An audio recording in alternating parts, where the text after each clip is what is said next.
Ganesh airport से बाहर आया तभी सामने दरवाजे पर मुस्कान आंटी खड़ी थी। उसे देखकर अपने वहां होने का एहसास करा रही थी। उसने नजरें घुमाकर देखा, पापा नजर नहीं आए, यानी पापा की तबीयत अभी ठीक नहीं हुई है। तभी ड्राइवर अंकल ने उसकी ट्राली लेकर पकड़ ली। गणेश ने मुस्कुराकर मुस्कान आंटी को नमस्ते किया और मुस्कान आंटी ने उसे गले से लगा लिया। गणेश बेटा, तेरे पापा स्वयं आने की जिद कर रहे थे, लेकिन डॉक्टरों ने उन्हें आराम करने के लिए बोला था। कोई बात नहीं आंटी, अब पापा ठीक हैं न? एकदम ठीक हैं। बस तुम्हारे 2 साल का इंतजार नहीं झेल पाए और थोड़ा सा तनाव पाल बैठे, लेकिन अब वह बिल्कुल स्वस्थ हैं। कार की डिक्की में सामान सेट करने के बाद वह भी पिछली सीट पर मुस्कान आंटी के साथ बैठ गया और खिड़की से सर टेक कर आंखें बंद कर लीं। उसे बहुत सुकून मिला। मुस्कान आंटी को खुश देखकर उसका गिल्ट कुछ कम हो गया। शायद मुस्कान आंटी ने उसे माफ कर दिया, तभी तो पापा की आज भी केयर करती रहीं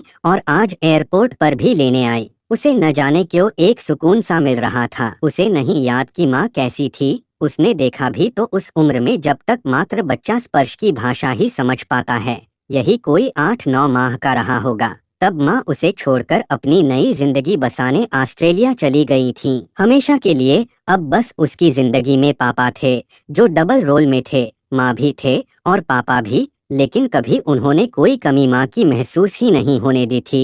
रात में अपने सीने से लगाए मेरे रोने पर बिना किसी शिकवे शिकायत के रात रात भर जागते, डायपर से लेकर सारे काम करते।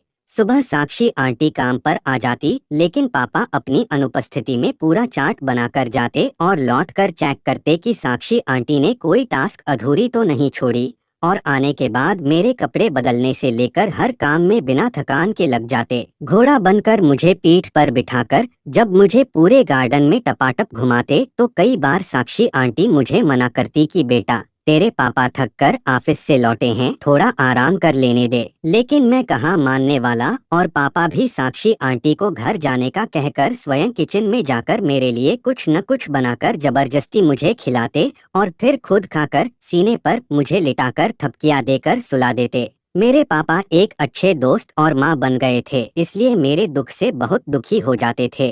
कब सोते थे पता नहीं, बस उनके लिए मैं ही उनका जीवन का आधार बना हुआ था, और शायद मेरे लिए पापा भी। कई बार मैंने पापा को अलमारी से माँ की फोटो को निकालकर साफ करके रोते देखा, लेकिन अपने दिल की व्यथा कभी मेरे सामने नहीं लाते। कोई इतना प्यार भी कर सकता है, मैं कहाँ सोच पाता था। मैं बड़ा हो गया था, लेकिन पापा कहाँ मानने के लिए तैयार होते। कई बार मेरे देर हो जाने पर कॉलेज के दरवाजे पर खड़े मिलते, क्योंकि मेरे दोस्त मुझ पर हंसते और मेरे मना करने पर घर की सामने वाली सड़क पर इंतजार में घूमते रहते। मुझसे छिपकर मेरे दोस्तों से मेरी जानकारी लेते रहते। उस समय मुझे गुस्सा भी आता था, किंतु आज सोचता हूँ कि वह उनका प्यार था। आखिर वह पापा थे। धीरे धीरे मैं बड़ा हो रहा था। अब पापा का एक काम और बढ़ गया था। मेरा बैग अपने कंधे पर लेकर मुझे स्कूल बस तक छोड़ने आते, और जब तक मैं खिड़की से दिखना बंद नहीं हो जाता, पापा वहीं खड़े खड़े हाथ हिलाते रहते। पेरेंट्स मीटिंग में सभी बच्चों के मम्मी पापा आते थे, लेकिन मेरी तो माँ थी नहीं, इसलिए पापा अकेले ही आते। मुझे अन्य बच्चों की माँ को देखकर अब एक कमी सी लगने लगी थी। लगने लगा था कि काश मेरी भी माँ होती। उस दिन पेरेंट्स मीटिंग से हम लौट रहे थे, तो मैंने पापा से पूछ लिया था, पापा, मेरी मम्मी भगवान के पास क्यों चली गई? पापा खिड़की पर सर टेके कुछ उदास से नजर आए और मात्र यही बोले, न बेटा, तेरी माँ जिंदा है, बस गुस्सा होकर हमें छोड़कर हमसे दूर चली गई। पापा, माँ ऐसा कैसे कर सकती हैं? माँ बहुत गंदी हैं। नहीं बेटा, माँ को ऐसा नहीं कहते, वह तो अच्छी थी, इसलिए मेरे पास तेरे जैसा खिलौना छोड़ गई, वरना मैं किसके सहारे पर जीता। उस दिन पापा का दर्द मैं समझ नहीं पाया था, लेकिन जब और बड़ा हुआ तब पता चला कि पापा मम्मी ने लव मैरिज की थी। दोनों साथ ही इंजीनियरिंग कॉलेज में थे, लेकिन वही दीवार सामने आ गई थी, गरीब अमीरी की। शायद एक तरफा लव था। पापा मम्मी को बहुत प्यार करते थे, लेकिन मम्मी को आकर्षण था, जो शादी के 2 साल बाद मेरे जन्म होने के बाद माँ को नौकरी की तीव्र आकांक्षा में स्वाहा होता चला गया। पापा ने माँ से 3 साल मांगे थे, लेकिन पता नहीं क्यों माँ इतना भी नहीं रुक पाई। और जब मैं 6 माह का था, साक्षी आंटी को काम पर लगाकर स्वयं मल्टीनेशनल कंपनी ज्वाइन कर ली, और 3 माह में ही ऑस्ट्रेलिया चली गई और वहीं से तलाक के कागज भिजवा दिए। पापा टूट गए थे, लेकिन कभी माँ की बुराई नहीं की, बल्कि हमेशा यही कहते रहे कि शायद मुझ में ही कोई कमी रही होगी, वरना कोई यूं ही तो छोड़कर नहीं जाता। पापा के लिए दोबारा शादी के लिए बहुत ऑफर आए, लेकिन पापा ने मुझे सीने से लगाए सभी को मना कर दिया था। उनकी और मेरी जिंदगी में और कोई नहीं था। शायद संबंधों से उनका विश्वास उठ गया था। जब मैं 5 साल का रहा हूँगा तभी पापा की ऑफिस में मुस्कान आंटी ने ज्वाइन किया था।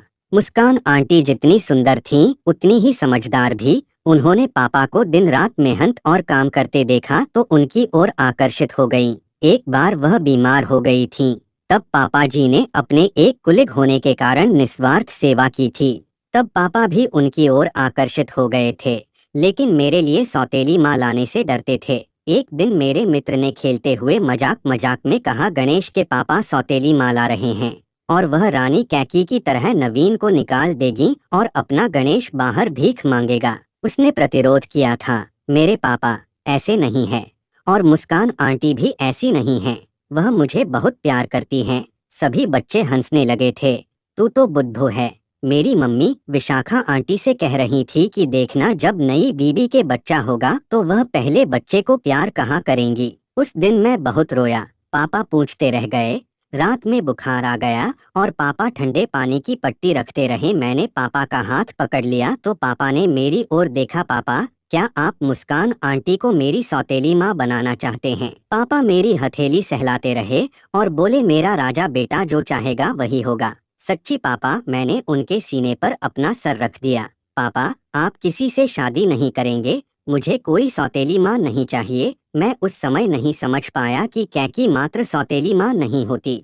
पन्ना धाय ने तो अपना बेटा दूसरे की जान के लिए निछावर कर दिया था। शायद मैं औरत के दूसरे रूप को नहीं जान पाया, समझ ही नहीं सका कि किसी का साथ सहारा जीवन में कितना जरूरी है। और पापा जी ने कभी महसूस ही नहीं होने दिया कि उन्हें मेरे निर्णय से दुख हुआ है। और नहीं, मुस्कान आंटी ने कभी अपनी मर्यादाओं को तोड़ा और पापा के शादी को मना करने की मजबूरी को समझा। आज जब मैं MS करने पापा को छोड़कर शिकागो आया, तब अकेलेपन की अहमियत को समझा कि मुझे पापा को छोड़कर आने पर कितना सूनापन लगता है जिंदगी में। और पापा पूरे 26 साल से इस एकाकी पल को ऑफिस और मेरे प्यार में भरते रहे, लेकिन कोई कोना मेरे कारण अधूरा रह गया था।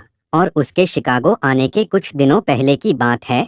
पापा सुबह सुबह ऊपर छत पर चुपचाप खड़े थे। वह समझा कि उसके जाने के कारण पापा दुखी हैं। जब वह ऊपर गया तो देखा पापा एक चिड़िया के घोंसले को दिखाते हुए बोले, वह देखो, नन्हे बच्चे भूखन से शोर कर रहे हैं और उनकी माँ खाना लाने के लिए नीचे गई थी और पंखे से टकराकर मर गई। फिर पापा चुपचाप नीचे गए और कुछ गीले दाने डाले और गेहूं को लेकर आए और उन नन्हे नन्हे बच्चों को अपने हाथों से खिलाने लगे और ड्रापर से एक एक बूंद पानी पिलाते। धीरे धीरे बच्चे माँ को तो भूल गए, लेकिन पापा की पदचाप पहचानने लग गए थे और उन्हें ऊपर आते देखकर चींची करने लगते। कुछ दिनों बाद वह उड़ना सीख गए और एक दिन पापा ने मुझे आवाज दी, गणेश बेटा, जरा ऊपर आओ। वह तेजी से ऊपर गया और देखा पापा घोंसले को निहार रहे हैं। उसमें कोई चिड़िया के बच्चे नहीं थे, सभी उड़ गए थे। मैंने पापा से कहा था कि पापा, इसमें इतने दुखी होने की क्या बात है, बड़े होकर उन्हें उड़ना ही था। उस दिन पापा ने मुझसे कुछ नहीं कहा, लेकिन उनकी सूनी आंखों ने मुझसे बहुत कुछ कह दिया था। उस रात को मैंने पापा के बालों में तेल लगाते हुए कहा था, पापा, मैं आपको विश्वास दिलाता हूँ कि इन चिड़ियों की तरह हमेशा के लिए नहीं उड़ूंगा, मैं वापस आऊंगा। उस दिन पापा को पहली बार छुप कर रोते देखा था। मैंने MS करने के बाद भारत में ही मल्टीनेशनल कंपनी में अप्लाई किया था और मेरा वहाँ के लिए चुनाव हो गया था। इसी बीच मेरा कैलिफोर्निया से भी एक लेटर आ गया। सारे मित्रों ने फ्यूचर के बारे में आगाह किया, किंतु मैं अपने वायदे पर अड़ा रहा। मैंने एकाकी जीवन का कट अनुभव किया। सारी सुविधाएं होने के बाद भी जो कमी अंदर से अपनेपन की मैं महसूस कर रहा था और पापा के लिए बेचैनी अनुभव कर रहा था। एक दिन पापा को फोन किया और बातों बातों में मुस्कान आंटी और उनके परिवार के बारे में पूछा तो पता चला कि मुस्कान आंटी के भाई और भाभी का एक्सीडेंट हो गया था और उनकी इकलौती बेटी को मुस्कान आंटी ने पाला था और अभी 6 माह पहले ही उसकी शादी की थी।